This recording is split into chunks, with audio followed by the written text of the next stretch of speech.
Assalamualaikum warahmatullahi wabarakatuh. Selamat sore. Perkenalkan, nama saya Anjas Mara, 11 Merdeka 4. Di sini saya akan mempresentasikan analisis data. Analisis data menurut KPBI adalah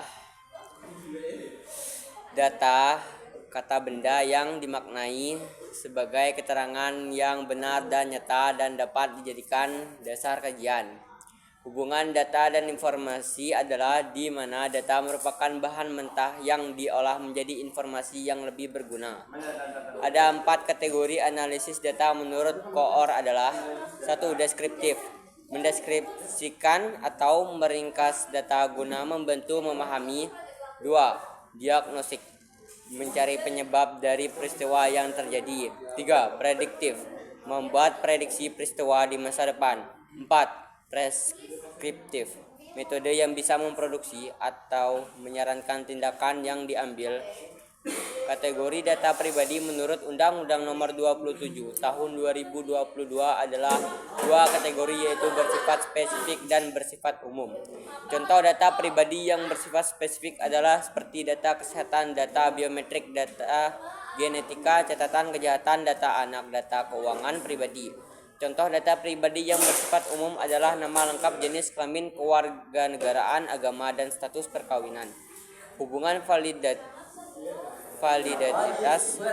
data dan validasi sumber data memiliki hubungan yang erat.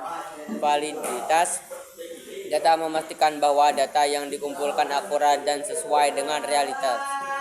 Sedangkan validasi sumber data memastikan bahwa sumber data tersebut dapat dipercaya dan kredibel.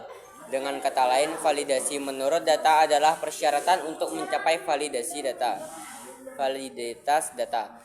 Ada 4 kriteria validasi sumber data, yaitu 1. Otoritas, 2. Akurasi, 3. Ruang lingkup, dan 4. Kebaruan. Berikut ini adalah penjelasan siklus hidup data. 1. Pembuatan data.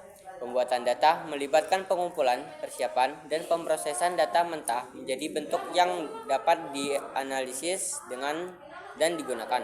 2. Pengumpulan data adalah proses mengumpulkan informasi yang dibutuhkan untuk penelitian. Teknik pengumpulan data dapat dilakukan dengan berbagai cara seperti observasi, wawancara, kuesioner, dan studi dokumen. 3. Pemrosesan data adalah proses mengubah data mentah menjadi informasi yang berguna dan dapat dimengerti. Proses ini melibatkan beberapa tahapan seperti pengumpulan data, persiapan data, pemrosesan data, analisis data, interpretasi data, dan presentasi data. 4. Penyimpanan data adalah proses penyimpanan informasi dalam suatu media atau perangkat sehingga dapat diakses dan digunakan kembali. Data dapat disimpan secara fisik di perangkat seperti hard drive, SSD, atau pita magnetik, atau secara digital melalui jaringan cloud atau database. 5. Pengelolaan data adalah proses sistematis untuk mengumpulkan, menyimpan, mengolah, menganalisis, dan mempresentasikan data.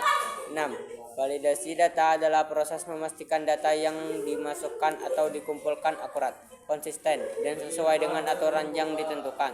Ini melibatkan berbagai metode seperti pemeriksaan format, rentan nilai, dan tipe data. 7.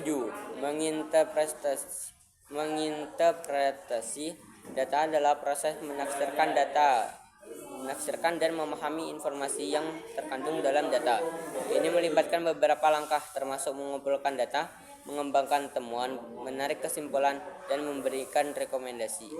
Berikut ini adalah contoh aplikasi pengolahan data Microsoft Excel, Google Sheets, dan aplikasi database lainnya. Baiklah, sekian presentasi saya akhiri. Mohon maaf kalau bila ada salah kata yang kurang berkenan. Wassalamualaikum warahmatullahi wabarakatuh.